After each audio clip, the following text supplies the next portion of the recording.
Amen. Praise the Lord. This morning, I want to touch on something that I believe is still going to help us in our walk with the Lord. I want to read from the book of Second Corinthians, chapter 3, and verse 14 to 18. And the Bible reads, "But their minds were blinded. For until this day, the same veil remains unlifted in the reading of the Old Testament, because the veil is taken away in Christ. But even to this day, when Moses is read," now I'm sure you know that there's no book in the Bible that's called Moses.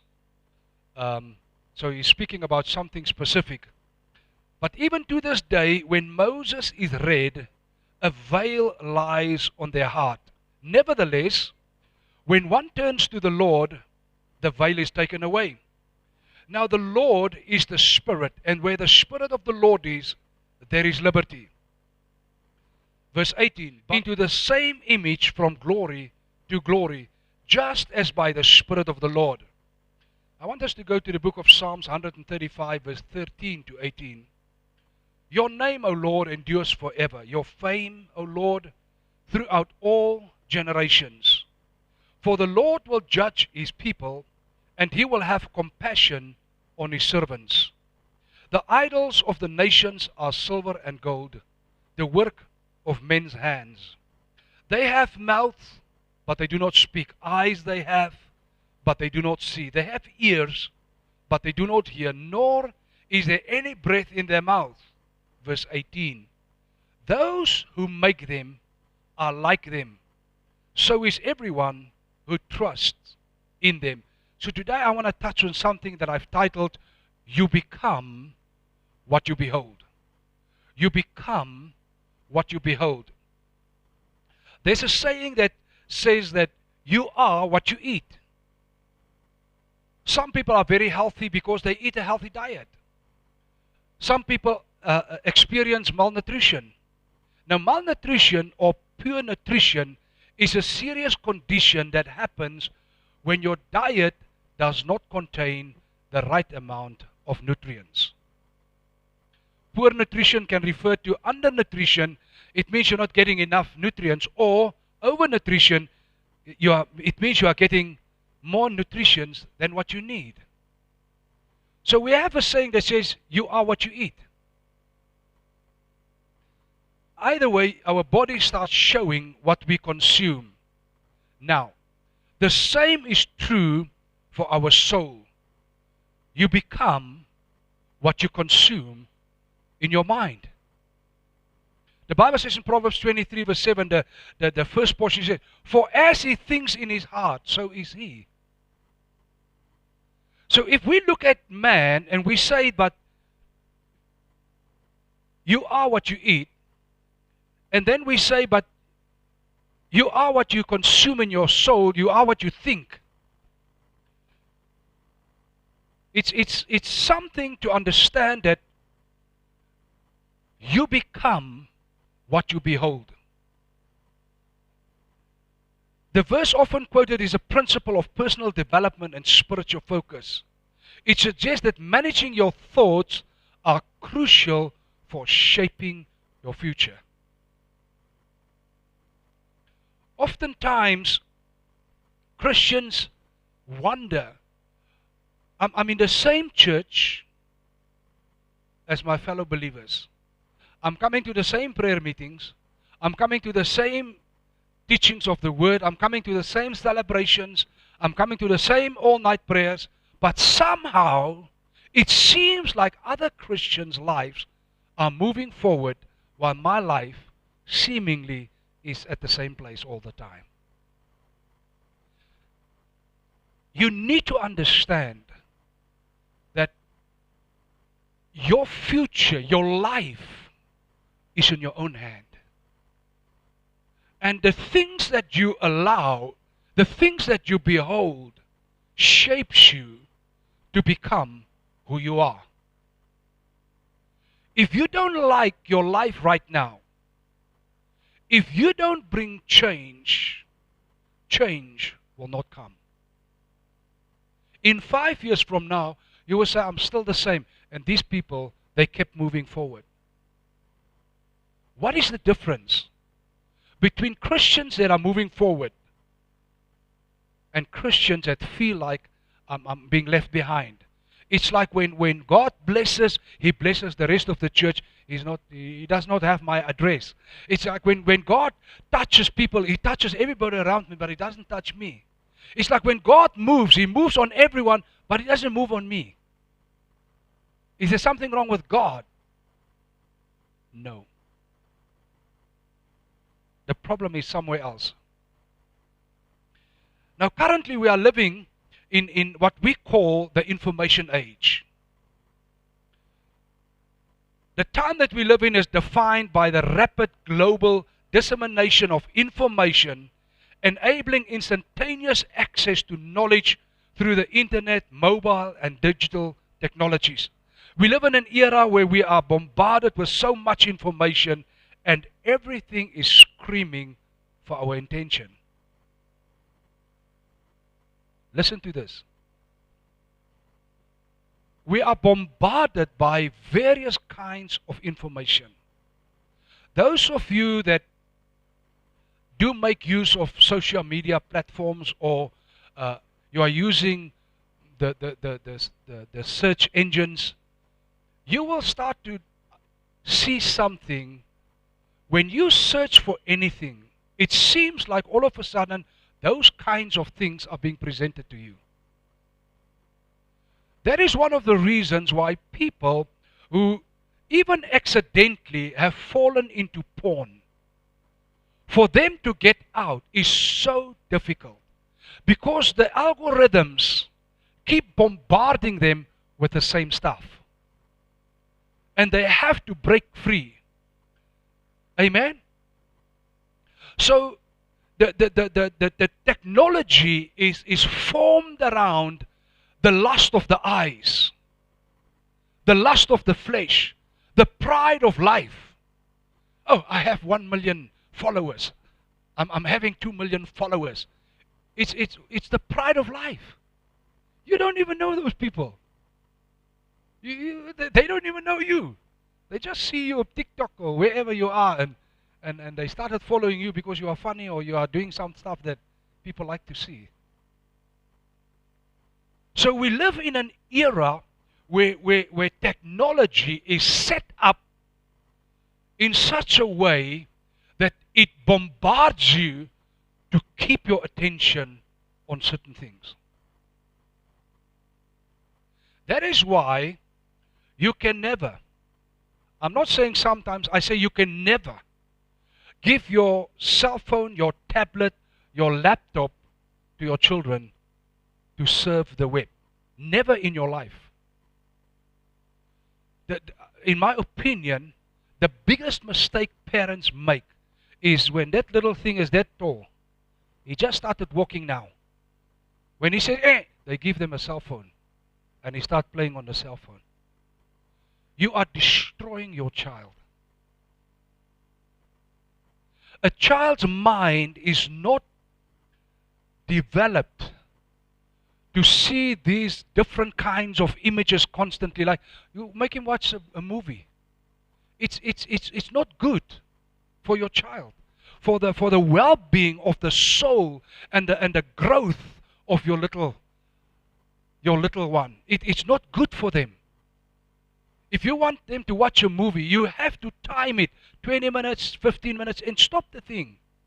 That constant flickering and constant changing of images, it destroys your child's brain. Principal, say yes or amen. Because the parents are just looking at me from where are you? I'm from the same planet that you are. I'm not from Mars or Venus or somewhere.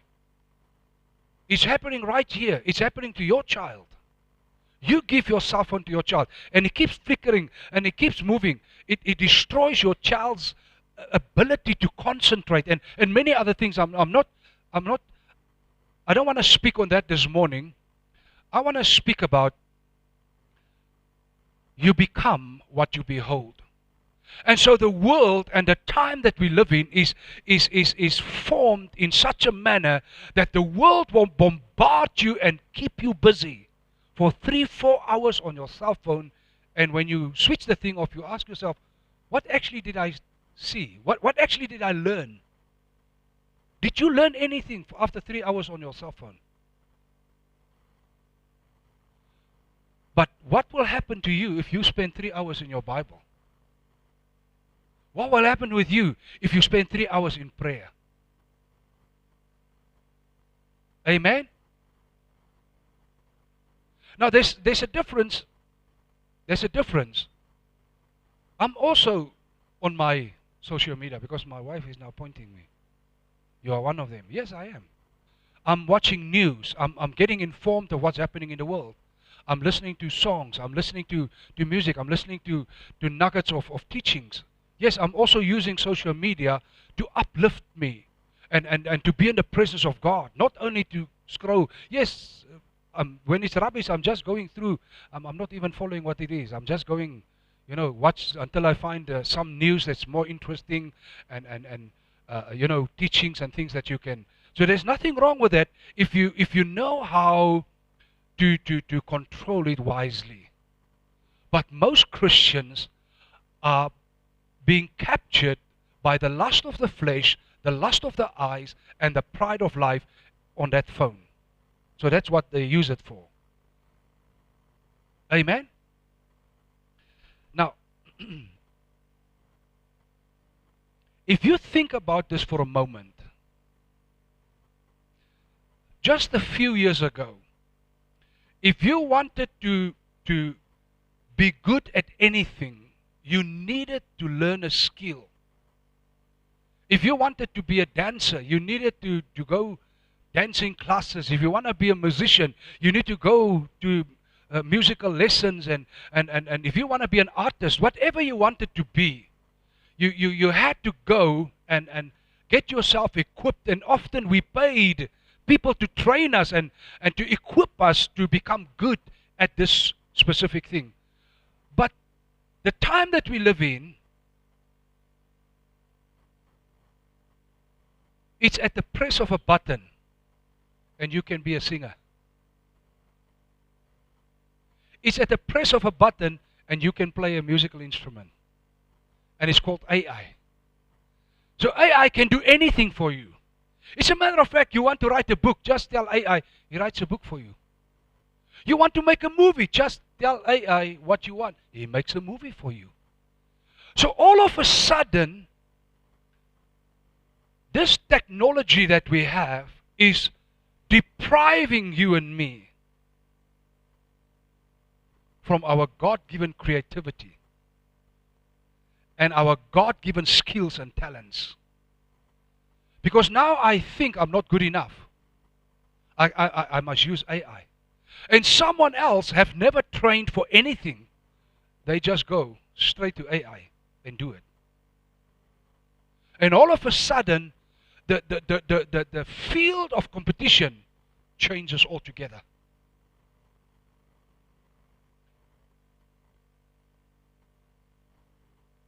Now,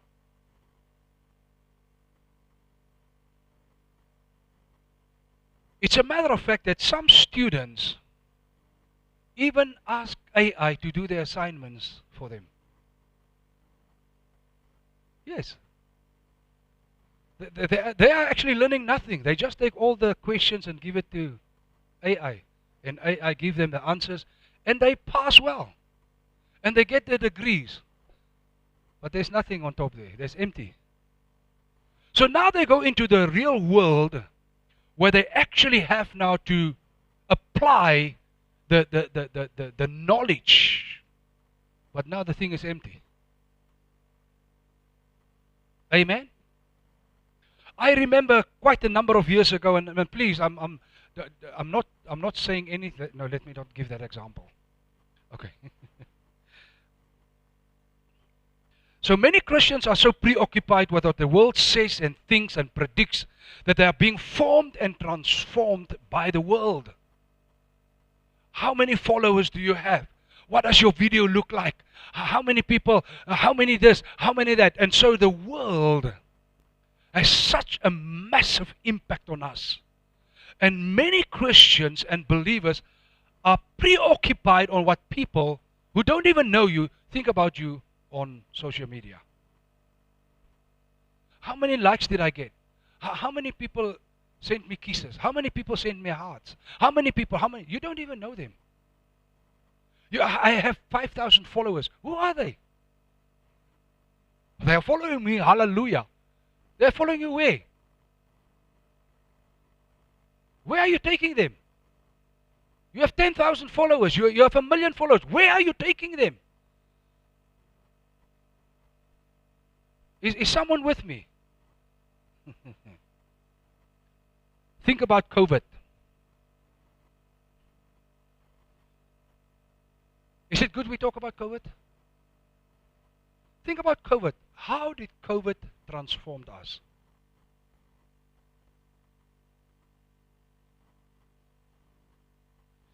COVID transformed our way of looking at disease and pandemics. In a certain way, in many instances, a bad way. It transformed families. It transformed friendships. It transformed churches.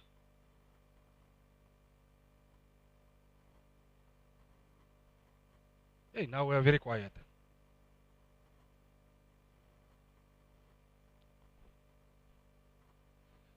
You see, the way that we look at things and the way we allow things to impact us in our flesh, I become what I eat.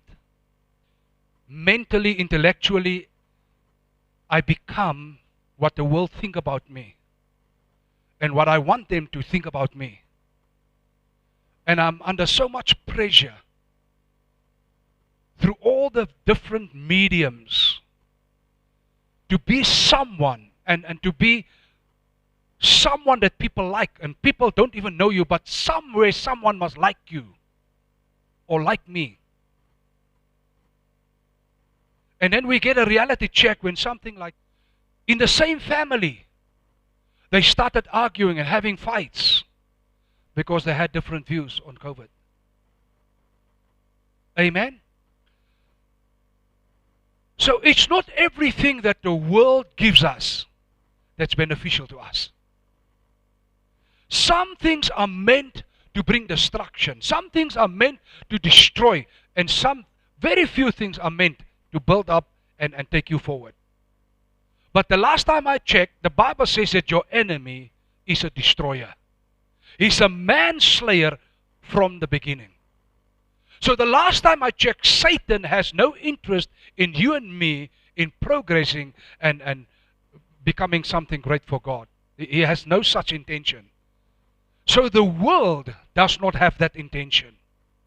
The only place where you and I can find a safe haven, a safe spot, is in the house of God. Where God, by the Spirit of the Lord, has a future and a hope for each one of us.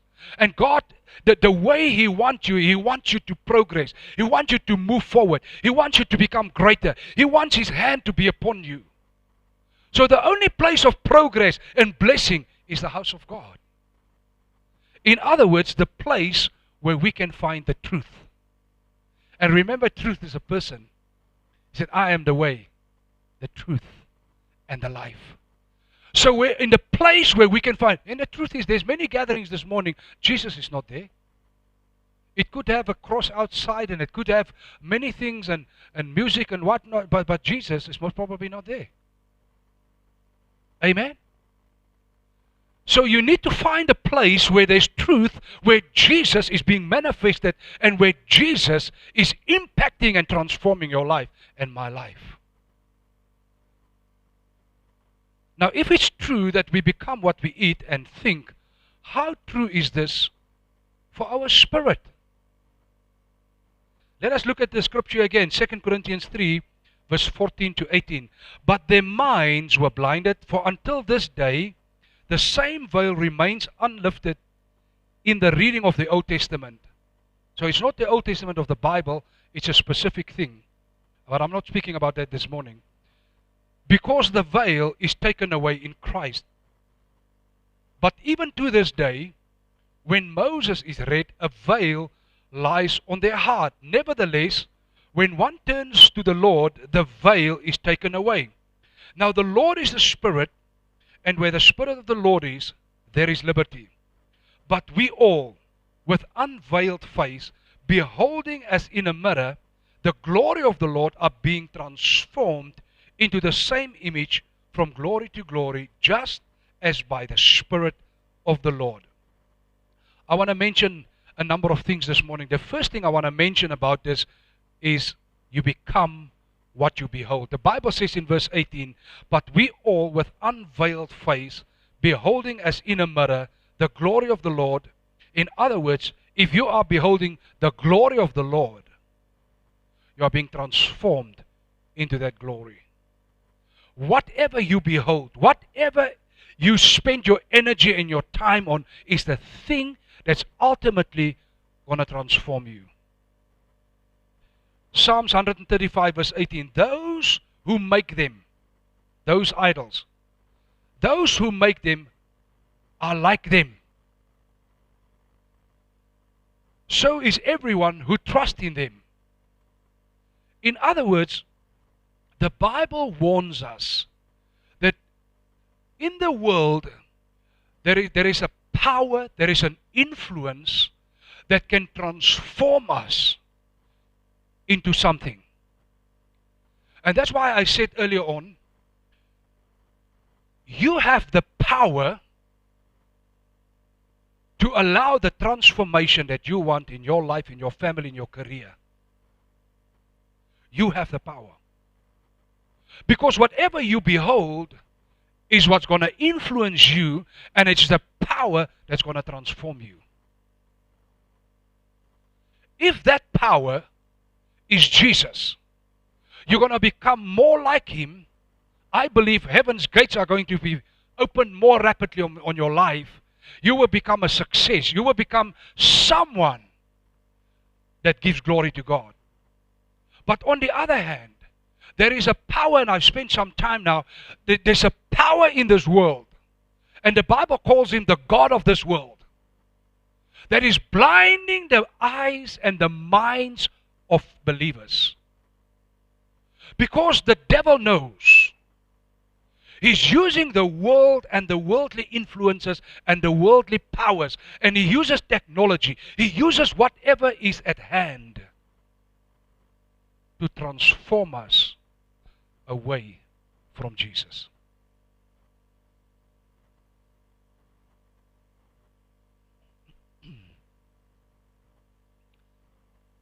Transformation happens. You cannot stop it. I cannot stop it.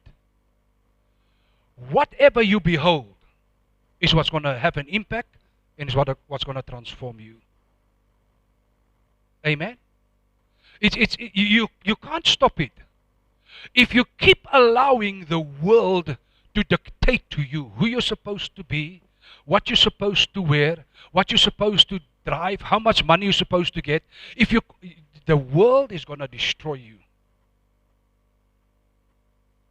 But if you opt, as a Christian, as a believer, I'm going to look at Jesus, I'm going to look at the Word of God, so that the Word of God can transform me into who God created me to be.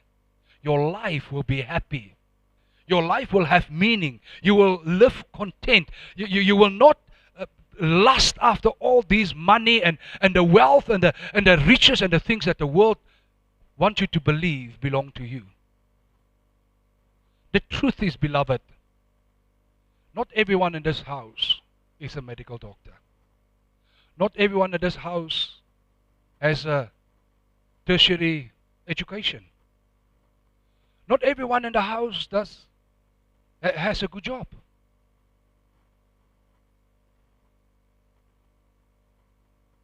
That is called diversity. Can you imagine if all of us were lawyers? Everybody is a lawyer. What will we talk about? What will life be about? One case upon another case upon another case. Nothing else. There's a reason why God separated people into different spheres of life. It's to color the world with diversity. And you see, I needed to find who I am. As a young man, 18 years old, I passed my matric. Back in the day it was matric. Nowadays grade 12. I passed it very well. I went on to Pretoria University and studying to become a dentist. And God never called me to be a doctor. But you see, the world back in my day depicted to us who you should be. In your family, there need to be at least a doctor. There need to be at least a lawyer. There need to be at least a teacher. So back in the day, we were the life, the world formed us to believe who we are supposed to be. So I went on. So my one brother became a lawyer. I went on, I'm supposed to be the doctor in the family. But God never called me to be a doctor. But the pressure, and this is how it should be. I ended up, and I'm very proud of it. I'm actually a qualified, what we call the fancy name, avionic electrician. It's a fancy name. Huh? It sounds very important. It's actually an electrician for aircraft. That's actually my trade. I'm not a doctor, but I'm a doctor of aeroplanes. And while I'm just prior to me doing that is when I became born again. And so I already signed up, I signed the contracts, and I started now studying, and I became a qualified aircraft electrician. Then the call of God came. And so the last time I touched an aeroplane to repair it or to work on it was way back in 1991. If I only knew that God has called me from the beginning to be a preacher of the gospel, how much different would my life have been? Why am I sharing this testimony? Because the world that we live in, young people, you are being bombarded to be someone God has never called you to be. You are being deceived that you must be a multimillionaire, you need a lot of money. You need Jesus. You need the voice of God. One of the greatest discoveries I've made. Listen, when my wife and I, she was actually back in the day, she was a radiographer. Now, back in the day, that was also one of the higher paid professions. My trade was also one of the higher paid professions. So back in 1991, my wife and I earned so much money that we saved more than one person's full salary every month. So 91 is a long time ago. But when God called us and said, you must go back to your people and your nation, we left everything behind. We packed our bags and we came to Namibia. And we became so poor that some days we didn't even have food in our house to eat. But one of the discoveries that I've made is God is not the world. The minute you say yes to Jesus, and I'm going to get there. The minute you say yes to Jesus and no to the world, God start to take note of you. In the same way, as a beautiful Christian, you clap your hands, you are here, but you say no to Jesus and you say yes to the world start to take note of you. Amen?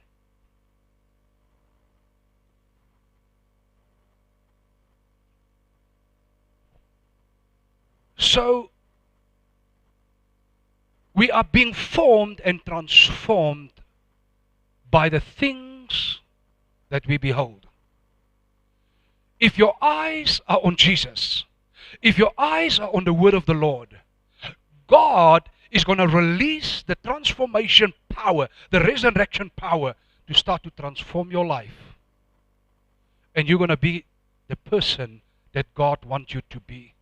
And the minute that you become that person, God personally take full responsibility for your well-being.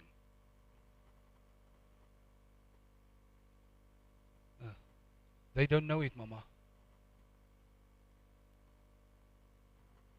You see, the Bible is very clear when he says, when an ox grinds, you cannot muzzle the ox because the ox need to eat. You see, the minute that you get involved in God's kingdom, you get involved in God's dream, in God's plan, in God's purpose with your life, God start to take full responsibility for you. He start to take care of you. All of a sudden, like the other day, somebody said, no, my child must not become a pastor because pastors are poor. I said, excuse me? I'm not talking about false prophets and those people. Huh? They charge money when you come for prayers. Is there anybody here that ever came to our office for prayers or help? Anybody? Did you ever pay 1 cent there? No. Because we don't believe in that rubbish. We don't believe in that rubbish. Now, I'm not saying some pastors are not struggling and some pastors are not poor. And I'm not saying anything by it. God have mercy on me. But the discovery that we have made is if you are in the place where God wants you to be, and you do what God has called you to do, God take responsibility of you. End of the story. End of the story. Whether you are a medical doctor, whether you are a principal in a school, whether you are a housekeeping mom, whether you are a domestic, whatever you are, if you do and you are in the place what God has called you to do and where you should be, God start to take care of you. Amen? So some Christians are consumed and mindful of their sins. And they keep sinning.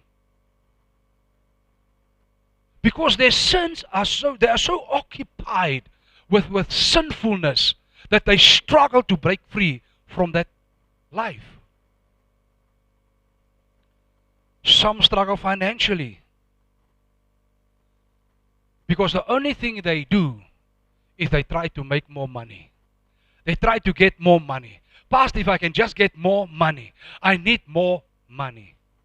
You will never have enough money. Hey, that was a shock. Get more of Jesus. And I don't ask me how, I don't know how he does it. But whatever you need, when you get more of him, whatever you need, start to flow to you. I don't know how it works. I don't know how it works. Amen? But some people break free and they start to experience the goodness of God because they've chosen to behold the goodness of God. One of the prayers almost every day of my life is to thank God from deep within my being for the goodness of God that I can see every single day. Whether I'm seeing it or not. You know, some days are filled with hiccups and destruction and challenges, yes. But early in the morning, I'm preparing my being to keep a focus on God's goodness. Whether it's going to be difficult, whether it's going to be easy, whether it's going to be challenges, whether there's going to be battles, I don't care. But early in the morning when I'm praying, I'm focusing my being and say, Lord, thank you for the goodness of God, that this day will be fresh and new in my life. Lord, help me to see the hand of God and the goodness of God in anything that will happen today. It's a choice that I've made. The second thing this morning is we need to get rid of the veil. Now, I know the scripture speaks about something else, but I'm using it as a principle. He says in verse 14 and 15, but their minds were blinded, for until this day the same veil remains unlifted in the reading of the Old Testament, because the veil is taken away in Christ. But even to this day, when Moses is read, a veil lies on their heart. So I want to use the principle of the veil, because the Bible says in 2 Corinthians 4 that the devil blind the eyes of believers. So there's a veil. And so many Christians are struggling because the world have put a veil on you, and you think and you act and you do things in a certain way that does not bring glory to God. But you're a believer. You're a child of God. You're coming to church. You are praying. You are doing everything. But somehow you are being veiled to see the glory of Christ by the things of the world, by the habits we have, and by allowing the world and the forces of the world to play on us and to force us to live a certain kind of life, to wear a certain kind of clothes, to have a certain kind of nails, to drive a certain type of car, and to have a certain kind of career, to have a certain kind of income. And so many Christians are being blinded. There's a veil over them. And they struggle to see the plan of God. They struggle to see the purpose of God. They struggle to figure out, am I a $1 million boy or am I just a $100 boy? And the minute you figure out who you are, you start to live your life to the fullest capacity. You see, if I keep chasing money, money is eventually going to destroy me.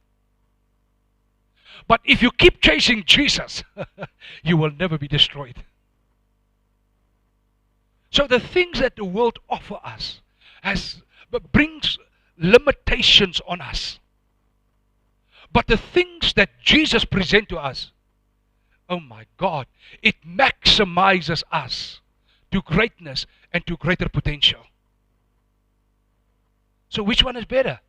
The one that's actually limiting you and bringing you to destruction, or the other one that unlocks you and lifts you up? I've been on both sides of the aisle. I've been on both sides of this thing. And I can tell you, the one with Jesus is better. The one of the world is what we call the rat race. You will never have enough. You will not sleep enough trying to make more money. You will try to take a second job. You will try everything in your power to get more money. And it will always seem like money is just in front of you. It's just, if I can do this, I'm going to reach there. If I do this, and you're not reaching there. And you're getting exhausted and tired. Because that's the game the world play with us. But you see, when I figured out, I'm just a pastor. God has just called me to preach the gospel. God has called me to expand the kingdom of God. All of a sudden, the peace of Christ came upon my life. And I started saying, my God. Now, I told my wife when I actually closed my business to go now full-time ministry. After some few months, I said to my wife, my goodness, this work is much more exhausting than being a businessman. This preaching the gospel thing. See, now people can call me 2 a.m. But as a businessman, I close my company at 5. Switch the phone off. People can call me tomorrow. But now as a pastor, they call you anytime, night and day. Pastor, please pray. Pastor, come. Pastor, what? I said to my wife, my Lord, I thought I'm going to slow down a little bit, and start to breathe. And now all of a sudden I realize working for God is something completely different. There's a new energy. There's a new strength that you must tap into by the Holy Spirit. That's completely different than the energy and the strength you need for business. Amen? So, when your heart and your mind is veiled, you cannot see the plan of God. You cannot see the purpose of God. You cannot reach the things that God has prepared for you. The Bible is so clear that God has gone ahead of us, and He prepared your life already ahead of you. You just need to find where that life is. You need to find where that set race is that you must run. Once you enter what God has created you for, your life, I cannot explain, but your life will be transformed. Your family will be transformed. Your finances, your well-being will be transformed. Amen? So Moses said that these things that are veiling us, they are actually blocking us. It's like a wall. It's blocking you from seeing. It's blocking you from reaching there. Now listen. Like I said, I want to use the principle. It could be your traditions. It could be your career. It could be your habits. It could be anything that is actually blocking you, and it's veiling you that you can't see the plan of God. You can't see the purpose of God for your life. It could be anything that prevents you from seeing the truth. Because ultimately, Jesus said the truth will set us free. But the Bible is so clear, it doesn't matter what the veil is. It doesn't matter what the thing is that blocks us. Christ destroys it. That was a good place, that one. Whatever is trying to rob you, whatever is trying to prevent me from reaching what Christ has created us to be, is being destroyed by Christ Himself. The veil, the blocking, the preventing, whatever the enemy's tricks are that try to keep you away from God's blessing and God's future and God's purpose for your life. Jesus is the one destroying that thing. But you see, inasmuch as Jesus has already died for the sin of the whole world, the truth is many people are dying today and they go to hell. Why? They have never chosen what Christ has done for them. It's the same thing with you and me as believers. We have come to the place and we have bowed down and we said, Lord, become the Lord of my life. So you are born again. Thank God. You're not going to go to hell. But now, the enemy has the same strategy. He's now preventing you. He's preventing me now to reach our full potential in Christ. To be transformed. And so what is he doing? He's keeping us busy. So we can't see and we can't choose Christ who have already destroyed it. Does it make sense? In the same way, the person who are not becoming born again is going to hell. In the same way, a Christian, if you don't embrace the destructive power of Jesus Christ over these things in your life, you will still suffer under them for the rest of your life. You have to apply your faith. You have to call upon Christ. You have to, it's a choice. In the same way you have chosen, and I've chosen to become born again. It's a choice. That now I'm asking Jesus to come and destroy these veils, whatever it might be, tradition, habits, culture, whatever you call it. This is our family thing. But that thing prevents you, my brother. This is how we do it. But that thing is stopping you from reaching your potential in Christ. But this is what somebody taught us. It's a teaching. No, but maybe the teaching is wrong. Because I can clearly see that teaching is preventing you. You are holding on that thing as a truth, but it's a lie. It's deceiving you. It's holding you back. Yeah, but you don't know who preached it. I don't care who preached it. But it's somebody very well known on television. I don't mind. If it's not approved by Jesus, it's something that's going to prevent you and me from reaching our full potential. And Jesus must be brought into your life to destroy the veil and the thing that want to prevent you from reaching your full potential. in Christ.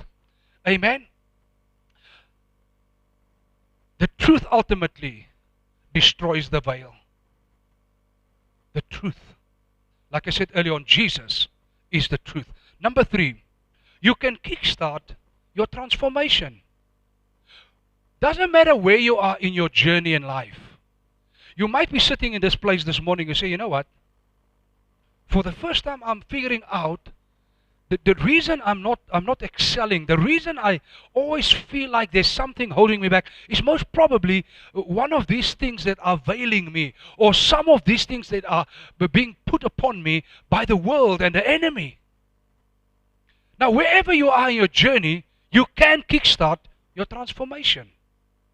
Now, the transformation I'm talking about is a transformation into Christ likeness. The transformation into what God has prepared for you. A transformation in what God's mind is about you and me. That's the transformation I'm talking about. So we can kickstart it. The Bible says in Romans 12 verse 1 and 2, I beseech you therefore, brethren, by the mercies of God, that you present your bodies a living sacrifice, holy, acceptable to God, which is your reasonable service. It's your reasonable what? I can't hear. Is your reasonable sitting on the lazy boy in front of the TV? Is your reasonable being on your social media for 3 hours? Service. Service means I'm getting out and I'm showing up. Come on, church. Service means God has called me for something. I'm talking about how to kickstart your transformation. Now that I'm a born again, I'm in a good church like this, I can hear the Holy Spirit is prompting me. The Holy Spirit wants me to do something. And I can hear what the Holy Spirit wants me to do. So my first step is to show up and present my body, this thing, to God. Where? In the house of God. This is God's house. And how many times, if you come to the membership class, you will hear me say, I will never call you and say, go do something. You present yourself to Christ. Hey. Yes.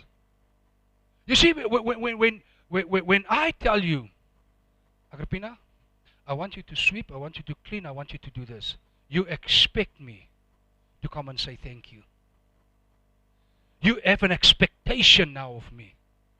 But you see, when I hear Jesus is telling me, go sweep, go clean, and I show up and I'm coming and say, Pastor, where's the broom and where's the mop? To do what? I came to clean. Oh, it's just there. I'm not working for you. I'm working for the one who told me to go and clean. And I'm expecting him to reward me. Not the pastor, not the church. Can someone hear me? Can someone hear me? You see, the first thing, how you can kickstart your transformation is by you and I showing up and starting to avail my body for service that God has called me to do. For service what God has called you to do. Because surely there are things that God has called each one of us to do in the house of God. There's surely something that God has, each one of us should do in our families, in our friends, in our workplaces, in our community. That there's for sure something that God wants us to do.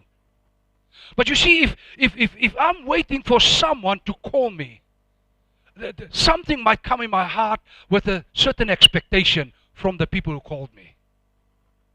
But the minute when Jesus called me, he said, I'm going to reward you. My expectation is in him. My expectation is not in you.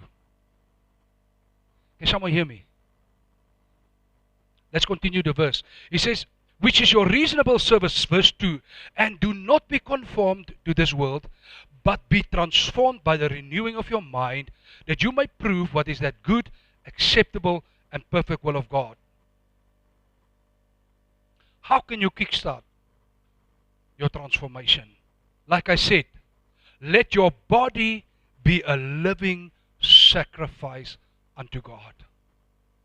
It's a choice. You choose. You show up. You present yourself. Why? I want to kickstart my transformation. I want to kickstart the blessing of God in my life. I want to kickstart the purpose that God has created me for. I can't wait for people to come and tell me, can you please stand up now? Can you come and pray now? No. I'm not a child anymore. I'm not a child anymore. Amen. Let your body be a living sacrifice unto God, because your body is the temple of the Holy Spirit. How do you present your body as a living sacrifice? How do you present it? You choose. You choose what? You choose to serve. You choose to serve.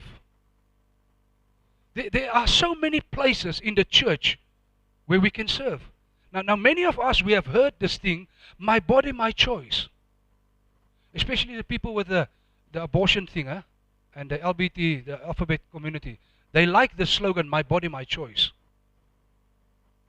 Now as a believer, your body houses God. God lives inside your body. And the last time I checked, the Bible says that Jesus paid with His life to buy you. You don't belong to yourself. So a Christian cannot say, my body, my choice.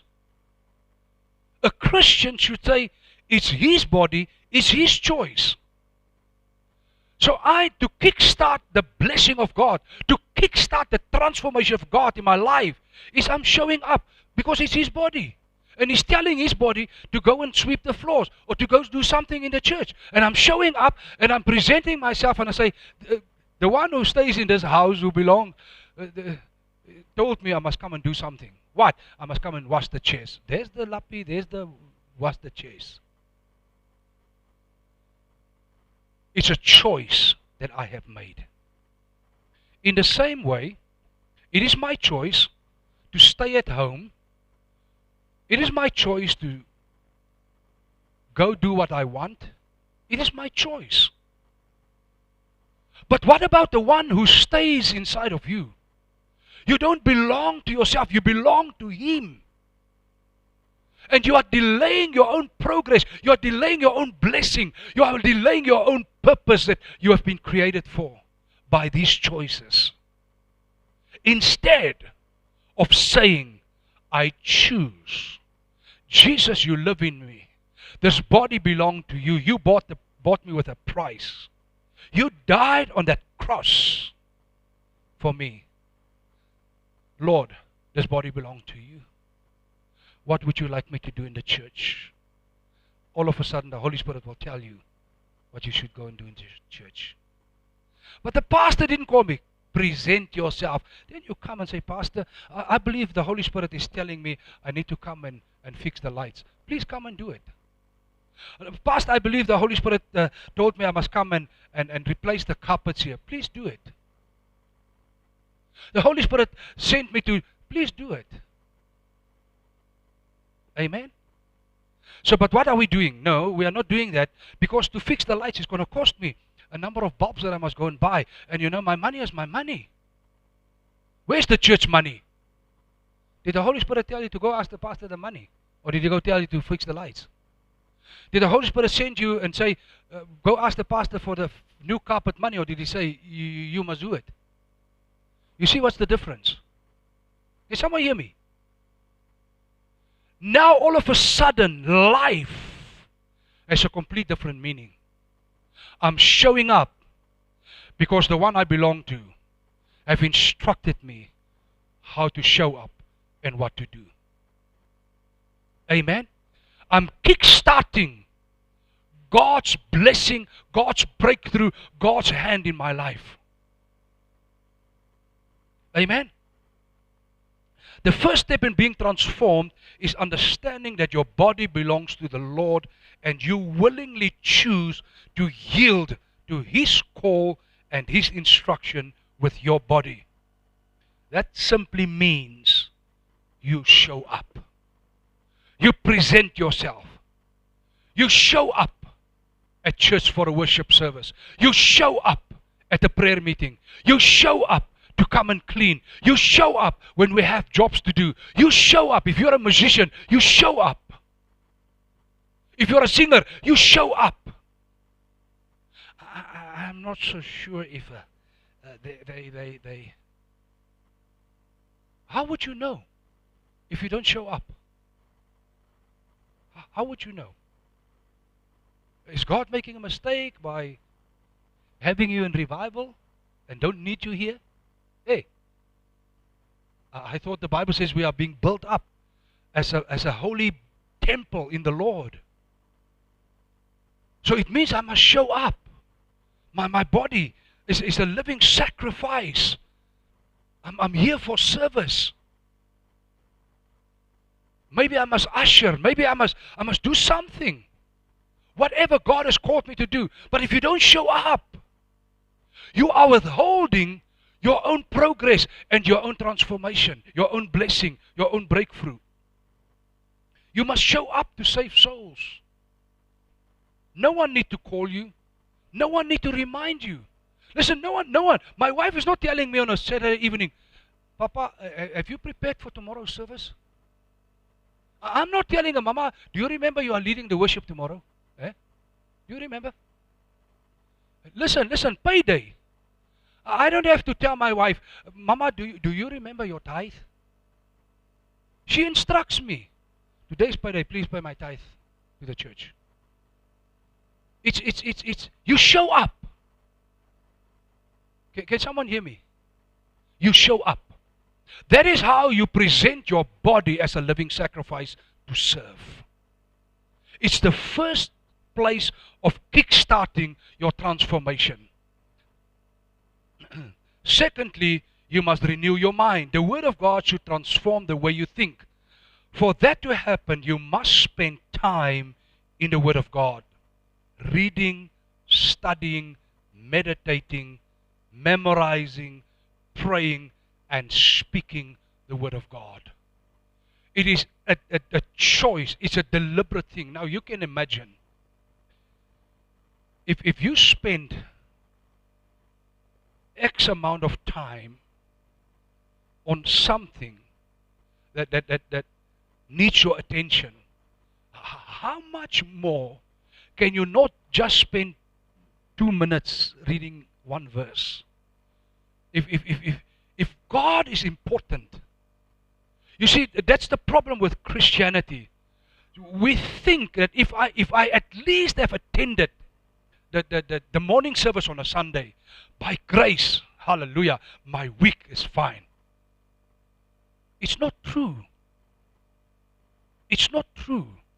You must have a daily habit of spending time in the presence of Jesus, spending time in His Word, spending time in meditation, memorizing, praying the Word of God. It takes time. No wonder many Christians are not being transformed. No wonder many Christians are at the place where they are because they are too lazy. Hey, now he's preaching. Most Christians are too lazy to study the Bible. Most Christians are too lazy to pray. But they blame God because God's hand is on someone in the church. Oh, did you see those people have a new car again? I wonder what are they doing? They're doing nothing. They're serving God. Don't always think people are crooks and scallops, huh? When they have something. No. You see, when you are sleeping and when you are watching your social media and when you are watching your soapies, those people are maybe busy praying. They are maybe in the streets busy winning souls. They are maybe somewhere doing the will of God. So God starts to reward them. Amen? Why is God not rewarding me? I don't know.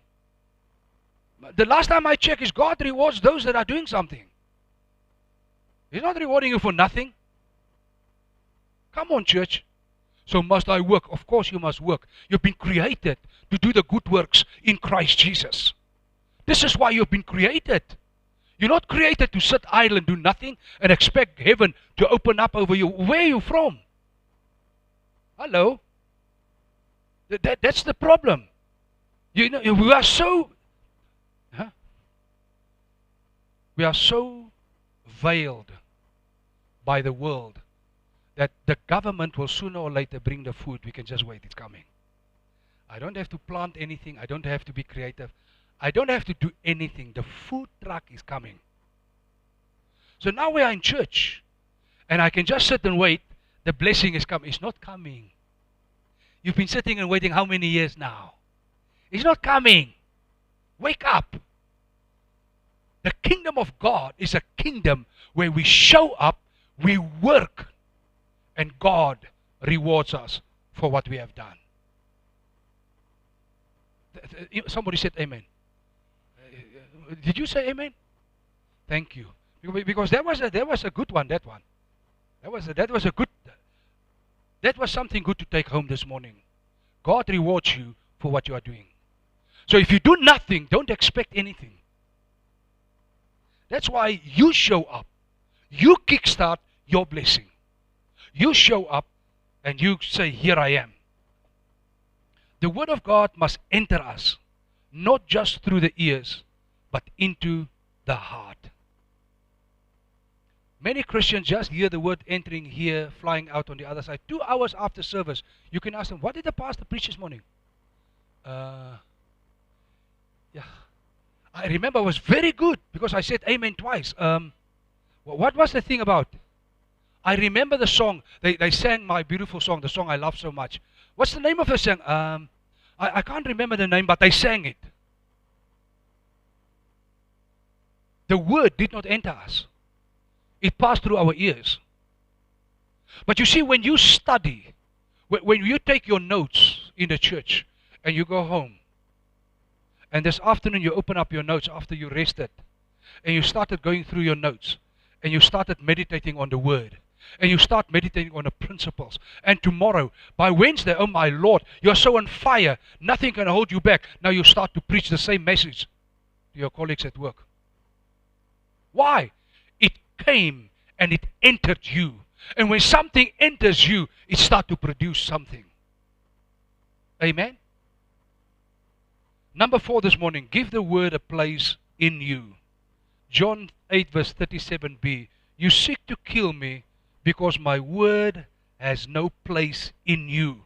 John 8, 31 and 32. Then Jesus said to those Jews who believed in him, if you abide in my word, you are my disciples indeed, and you shall know the truth, and the truth shall make you free. So here we are back in the principle.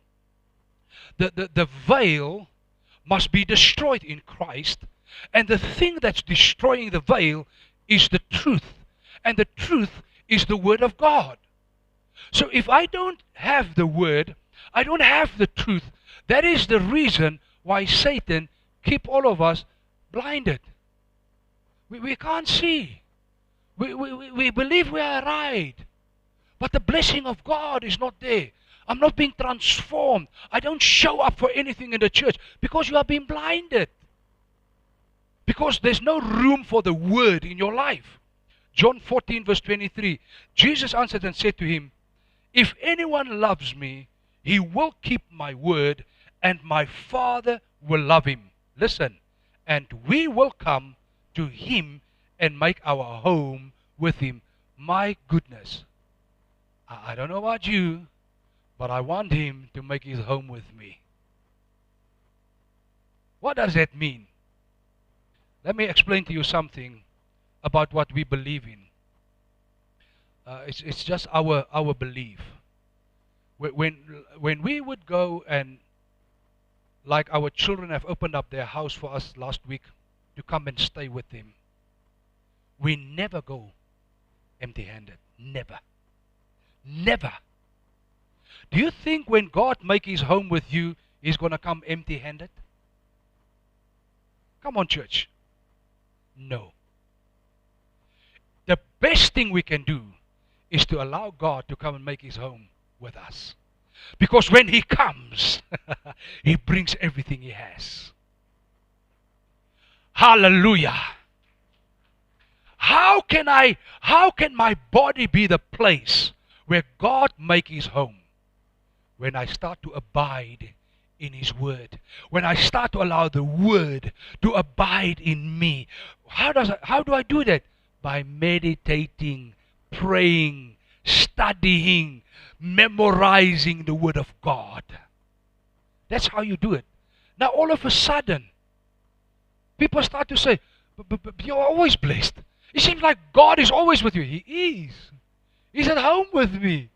And when He came, He brought everything. He left nothing. He's with me in everything. Healing, I need healing. This week, our little baby girl, she was the last week, she had some difficulties, and we have a WhatsApp group for the family. And so Lorraine quickly said, please pray for Eliana. Immediately I said to my wife, let's pray. We prayed. Like an hour later, 2 hours later, I text. I said, how is she now? She said, Dad, thanks. There's a breakthrough. You see, when God is at home with you, healing is your portion. You see, when God is at home with you, financial breakthrough is your portion. You see, when God is with you, favor is your portion. You see, when God is with you, nothing can withhold you from the blessing of God. Nothing. So it seems to me that God is not at home with many Christians. But not you, some other Christians, you know. Amen. John 15:7. If you abide in me and my words abide in you, you will what? Ask what you desire, and it shall what? It shall what? So, abiding in the Word, and the Word start to abide in you, my God, it's unlocking heaven and the presence of God over your life. The veils and the blindness that Satan tried to keep on us to prevent us from, oh Lord, it's broken. You are free. You are free. You are in a place, a safe place in the presence of your Father where you can ask whatever you want. And the Bible says, He shall what? It shall be done for you. How many Christians are praying and weeping, but God doesn't answer their prayers? Is the fault on God's side? No. It's us. It's us. What you behold is what you become. You see, number 5, the mirror is the Word. Verse 18, but we all with unveiled face, beholding as in a mirror the glory of the Lord, are being transformed into the same image of glory, from glory to glory, just as by the Spirit of the Lord. Now my question is, what do you see when you look in the mirror? What do you see? You see yourself. You see yourself. So the mirror is the Word of God.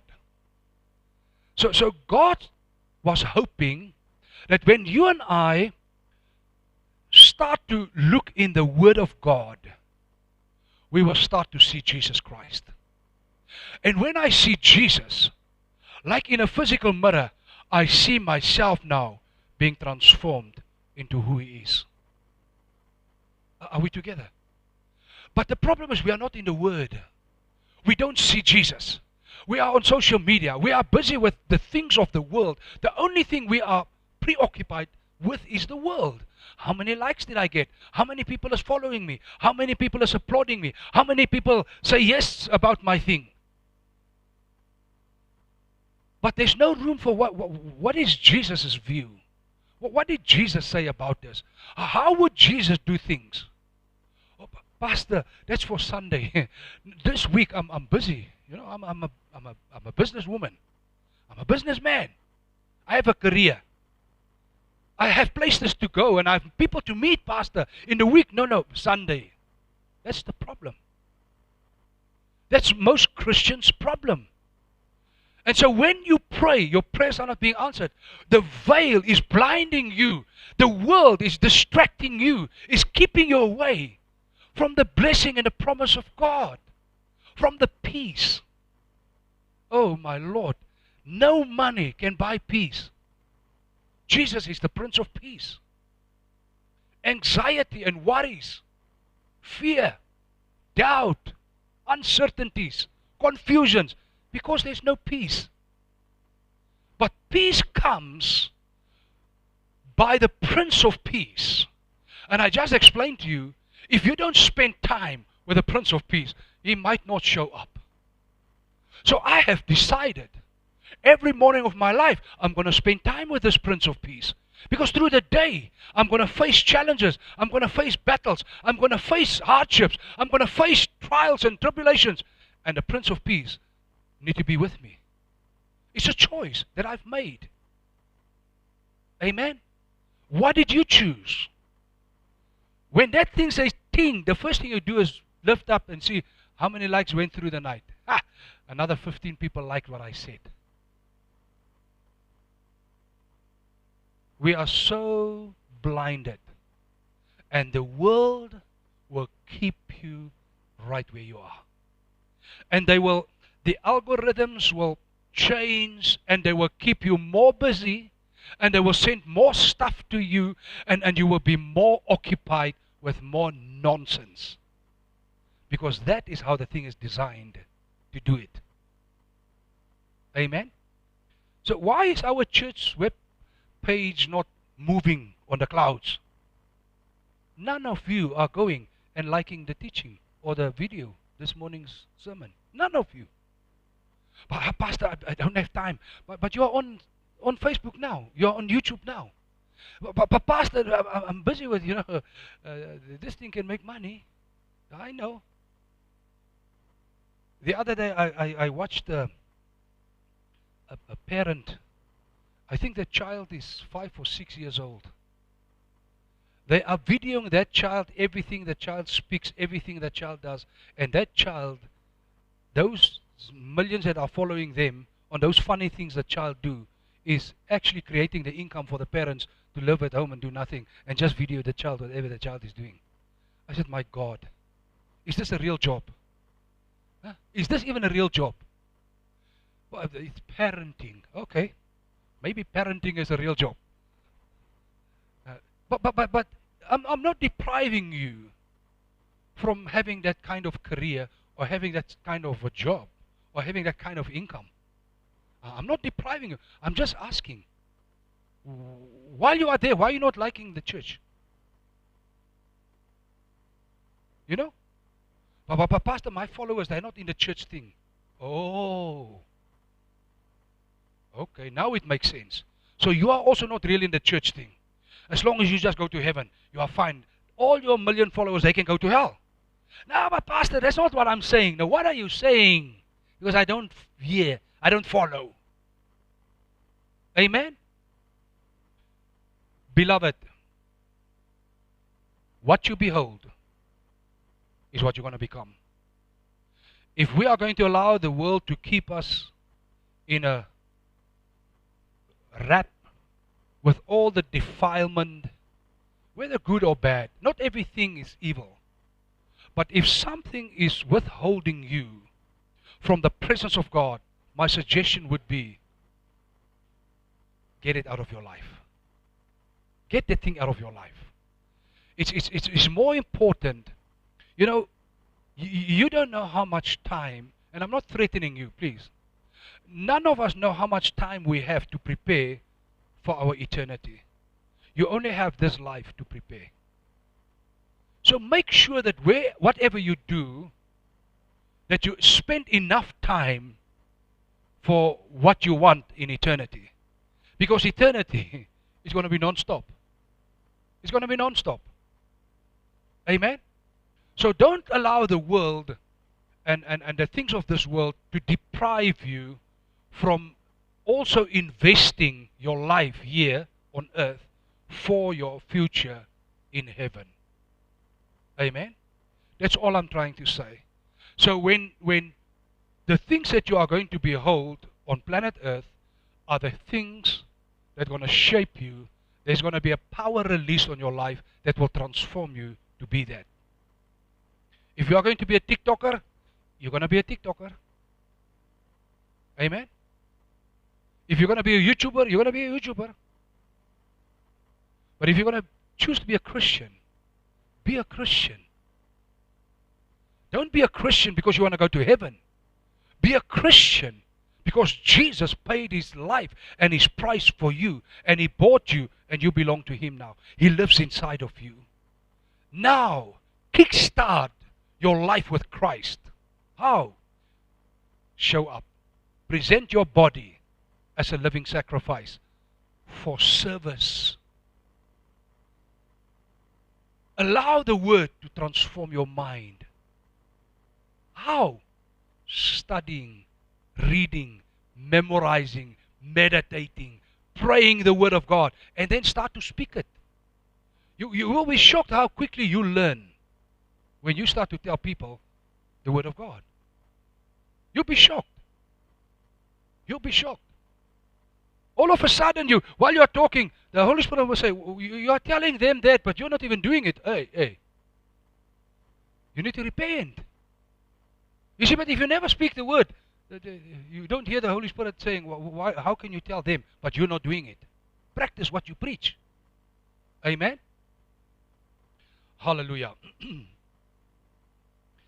God wants us to look into the Word. We see Jesus, and then as a mirror, we see ourselves looking and becoming just like Him.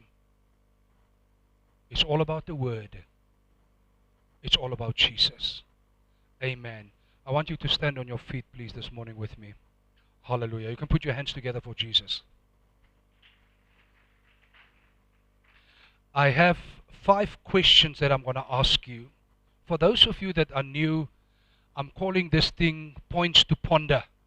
So I'm going to ask you questions, and I want you to apply your heart and your mind to the question. And then we're going to give you time for you to pray. So you're going to pray your prayer before you leave the house this morning. Amen? The first question is, what are you beholding? What is the thing that is occupying your time? Number 2, what are you consuming? When you are on Facebook, when you are on your social media, wherever you are, what are you consuming? What are you allowing to get into your soul, even your mouth, your diet, even your spirit? What are you eating? What are you consuming? Number 3, are you presenting your body to Christ by showing up? Showing up for good service, good works. Not showing up to come and sit in church. Showing up for service. Are you presenting your body to Christ by showing up for service? Number 4, are you allowing the Word to renew your mind? And number 5, are you abiding in the Word? Is the Word abiding in you? Is God truly at home with you? Number 1, what are you beholding? Number 2, what are you consuming? Number 3, are you presenting your body to Christ by showing up and doing service? Number 4, are you allowing the Word to renew your mind? Number 5, are you abiding in the Word? And is the Word abiding in you? I want you to close your eyes. I want you to talk to the Lord. You know what the Holy Spirit has spoken to you. Apply your heart, your mind, and make a commitment. Make a choice. And if it's difficult for you to choose this morning, say, Holy Spirit, it's difficult. You know the thing I'm busy with, it's occupying my time, and I have deadlines, but Lord, I'm committing myself. When this thing is over, I'm choosing. Amen? So sometimes it's difficult right here, right now, but at least commit yourself. Let us pray while the music plays. Heavenly Father, we thank you so much for this word. We become what we behold. Lord, in so many ways we have been blinded by the enemy, we have been blinded by the world, the forces and the powers of this world have in such many ways, oh God, controlled us and deprived us from your presence, and deprived us from being who you created us to be, and to being who you called us to be, and Lord, has deprived us from serving. And Father, this morning we repent in Jesus' name. We come back to you. We ask, Holy Spirit, help us. This morning I choose to show up and to present my body as a living sacrifice for service in the house of God. for service in my community, for service in my family, for service in my workplace. Oh God, use us mightily as instruments while we are showing up for service, that you can use us mightily for your glory in Jesus' name. Father, I pray that the fire will burn inside of us, a greater hunger for your word, a greater zeal for your presence and for your word. Help us to spend more time in your word. Help us to spend more time with the truth. Help us to spend more time in meditating, in studying, memorizing, praying the word, speaking the word, telling people about the word. Help us, Holy Spirit. In Jesus' mighty name we pray. Amen. Amen. Hallelujah. Praise the Lord.